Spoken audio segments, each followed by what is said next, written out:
What's up, gearheads? Welcome back to the channel.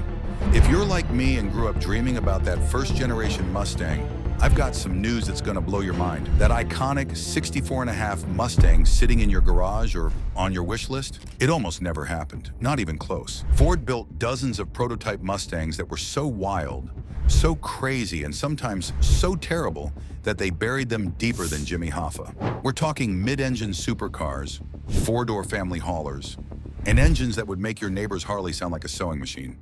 Today, we're cracking open Ford's vault and exposing the Mustangs that never made it to your local dealer. Some of these prototypes were pure genius. Others were disasters that could have killed the whole program. But every single one tells the story of how close we came to living in a world without the Mustang we know and love. Stick around because number one on this list involves a V12 engine that Ford pretends never existed. Let's dive in. Before Lee Iacocca convinced Ford to build an affordable sports car for the masses, the boys in Dearborn had a completely different idea. Picture this, it's 1962, and Ford builds a mid-engine two-seat roadster that looks like it rolled out of Maranello, not Michigan. This wasn't some designer's fever dream sketched on a cocktail napkin. Ford actually built the thing. German V4 engine mounted behind the driver, 90 horsepower, and it could hit 115 miles per hour. Dan Gurney even raced it at Watkins Glen. The press loved it. The executives loved it. Hell, I would have loved it. But here's where reality came crashing down like a brick through a windshield. The bean counters ran the numbers and nearly choked on their coffee. To make any profit, Ford would have to charge $6,000. In 1962 money, that's over 60,000 bucks today. For a Ford, can you imagine walking into a Ford dealer in 1962 and being told their new sports car costs more than a house? The project died faster than a carburetor in a flood, but without this spectacular failure, we never would have gotten the Mustang that made history. Here's something that'll mess with your head. The Mustang was almost called the Cougar. Not almost, it was called the Cougar for months. Ford had clay models, design studies, even promotional materials with prowling cat logos all over them. But something funny happened during focus groups. People kept talking about horses, the long hood, the way it seemed to gallop down the road, even with cat badges everywhere. Folks saw a stallion, not a mountain lion. The final straw came during a dealer preview when some zone manager from Texas took one look and said, "That thing runs like a wild Mustang." Within a week, every cat badge in the design studio was history. But Ford didn't waste all that cat work. 5 years later, they slapped it on the Mercury Cougar. Same platform as the Mustang, just like they'd originally planned. Sometimes the best recycling happens in Detroit, and sometimes the best names come from guys who know horses when they see them.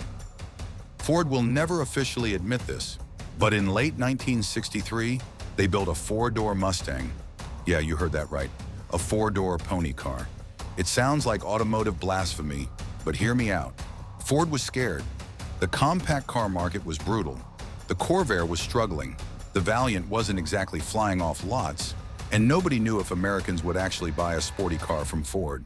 So they built a backup plan. If the two-door Mustang flopped, they could quickly pivot to a practical family sedan using the same platform. The prototype looked exactly like what you'd expect. Someone had grafted Falcon doors onto a Mustang body, which is basically what they did. It looked wrong. Really wrong. Like seeing your high school quarterback in a minivan 30 years later. The car survived until 1965 before being quietly destroyed. But here's the kicker. That market research sat in a filing cabinet for 40 years until someone dusted it off during development of the Mustang Mach-E. Sometimes bad ideas just need 5 decades to marinate. While the public was getting excited about inline sixes and small block V8s, Ford was secretly building something that would make modern Hellcat owners jealous. A supercharged 260 Windsor, putting out 320 horsepower in 1963. This wasn't some bolt-on kit from the local speed shop. Ford completely rebuilt the engine with forged internals, a custom cam, and a McCulloch centrifugal supercharger. They stuffed it into a prototype designated XM3 with reinforced suspension, bigger brakes, and a 4-speed manual borrowed from a Galaxy. The numbers were stupid fast for 1963. 0 to 60 in 5.2 seconds, quarter mile in 13.8. Those are respectable numbers today. Back then, they were absolutely mind-blowing. So why didn't it make production? Two words: insurance companies. Ford's actuaries took one look at a 300 horsepower car, marketed to young buyers, and nearly had heart attacks. The lawsuits would have been astronomical. The project was killed so thoroughly that Ford destroyed not just the prototype, but all the development parts. They even shredded the blueprints. This one sounds like fiction, but it's absolutely true. In late 1963, Ford engineers were experimenting with an all-wheel drive Mustang. Not four-wheel drive like a truck, all-wheel drive like a modern performance car. The system used a modified C4 automatic with a power takeoff unit, sending 30% of the torque to the front wheels. It was crude, it was heavy, but it worked. The prototype could accelerate on ice like nothing else Ford built. Testing at Dearborn's proving grounds showed dramatic improvements in wet weather performance. The engineers were excited. This could be a real differentiator in the market. Then reality set in. The system added 300 pounds, killed fuel economy, and would have added $800 to the base price. In 1963, that was almost a third of the car's target price. The whole point of the Mustang was affordable performance. An all-wheel drive system made it neither affordable nor particularly sporty. Sometimes being too far ahead of your time is worse than being behind it. Ford knew the Mustang needed a 4-speed manual to compete with European sports cars, but the early prototypes had a transmission so awful that test drivers were refusing to use them. Instead of buying the proven Borg-Warner unit, Ford tried to develop their own close-ratio gearbox. The result was a disaster that would make a truck driver weep. The shift pattern was backwards with first gear where fourth should be. The synchronizers were made of what felt like compressed newspaper. Third gear would grind no matter how perfectly you timed the shift. Ford spent 6 months trying to fix it. They revised the synchros 4 times, changed gear ratios twice, even brought in transmission specialists from Britain. Nothing worked. Finally, someone made the obvious suggestion: just buy the Borg-Warner T10. It cost more, but it actually worked. The failed Ford gearbox became what we call in the business a learning experience, which is corporate speak for an expensive mistake that nearly delayed the entire program. In 1963, Ford built a Mustang station wagon. Stop laughing. It actually made sense. Sort of. The idea came from Lee Iacocca himself. He figured young families needed practical transportation, but still wanted something stylish. Why not combine Mustang style with wagon utility? The prototype used a stretched Falcon wagon platform with Mustang front styling. It looked interesting, like a Mustang that had swallowed a refrigerator. But the proportions weren't completely terrible. The long hood balanced the extended rear, giving it an almost shooting brake quality. Focus groups killed it instantly. Young buyers said it looked like their parents' car with a body kit. Older buyers said it was trying too hard to be young. Nobody wanted it. But here's the twist. Ford's market research from the wagon prototype showed strong interest in a Mustang-based utility vehicle. Just not a wagon. That research has sat in a filing cabinet for 40 years until someone dusted it off during development of the Mustang Mach-E. Sometimes ideas just need 5 decades to marinate. In 1963, turbine engines were the future. Chrysler had their turbine car program, GM was experimenting, and Ford couldn't be left behind. So they built a turbine-powered Mustang prototype.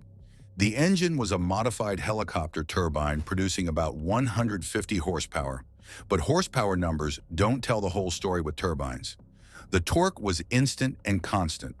It would accelerate smoothly from 0 to over 100 without shifting because there were no gears to shift. The prototype was eerily quiet at idle, just a faint whistle. But at full throttle, it sounded like a jet preparing for takeoff, which is essentially what it was. The problems were legion. Fuel economy was atrocious. About 6 miles per gallon on a good day. The exhaust temperature could literally melt asphalt.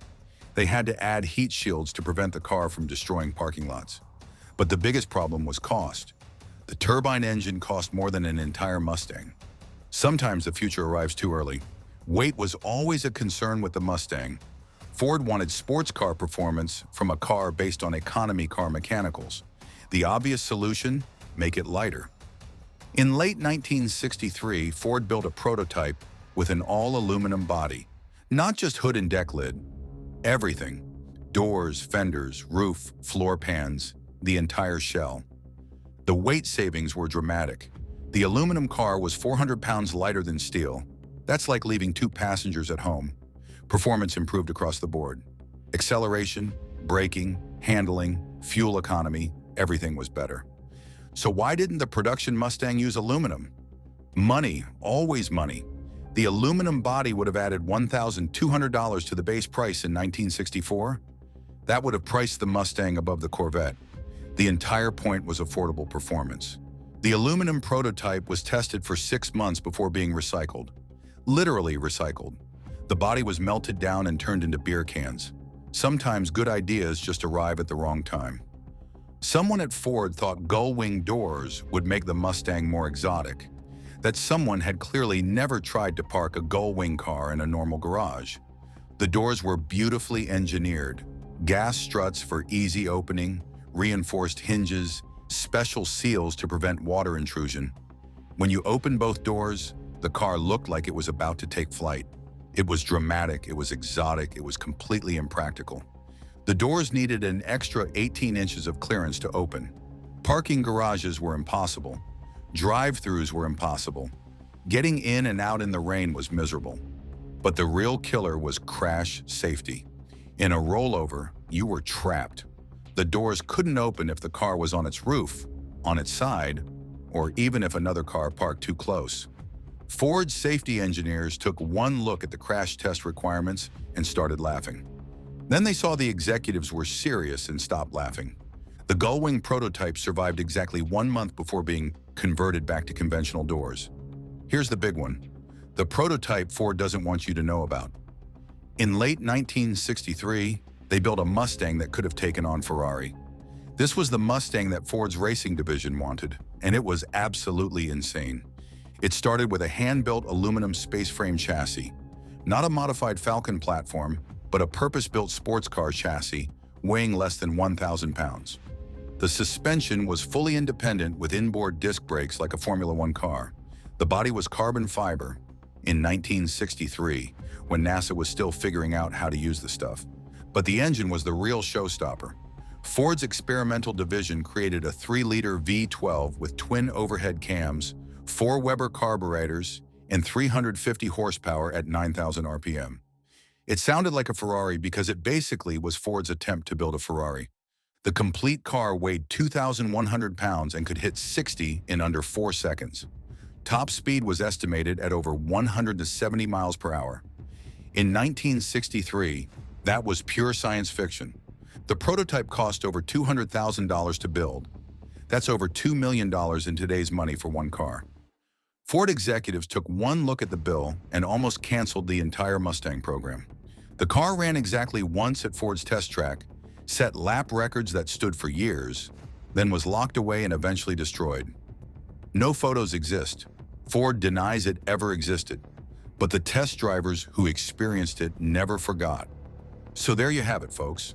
The Mustangs that almost were. Some were brilliant ideas that arrived too early. Others were disasters that thankfully never saw daylight. But every single one contributed to the icon we know today. The real story of the Mustang isn't just about what Ford built. It's about all the crazy, brilliant, and sometimes terrible ideas they wisely chose not to build. That 64.5 in your driveway represents not just American automotive history, but the road not taken dozens of times over. Which prototype shocked you the most? Drop a comment below, especially if you've got your own Mustang stories to share. And if you enjoyed this deep dive into Ford's secret archives, smash that like button and hit subscribe. Next week, we're exposing the Corvette prototypes that almost killed America's sports car. Trust me, you won't believe what GM was thinking in 1963.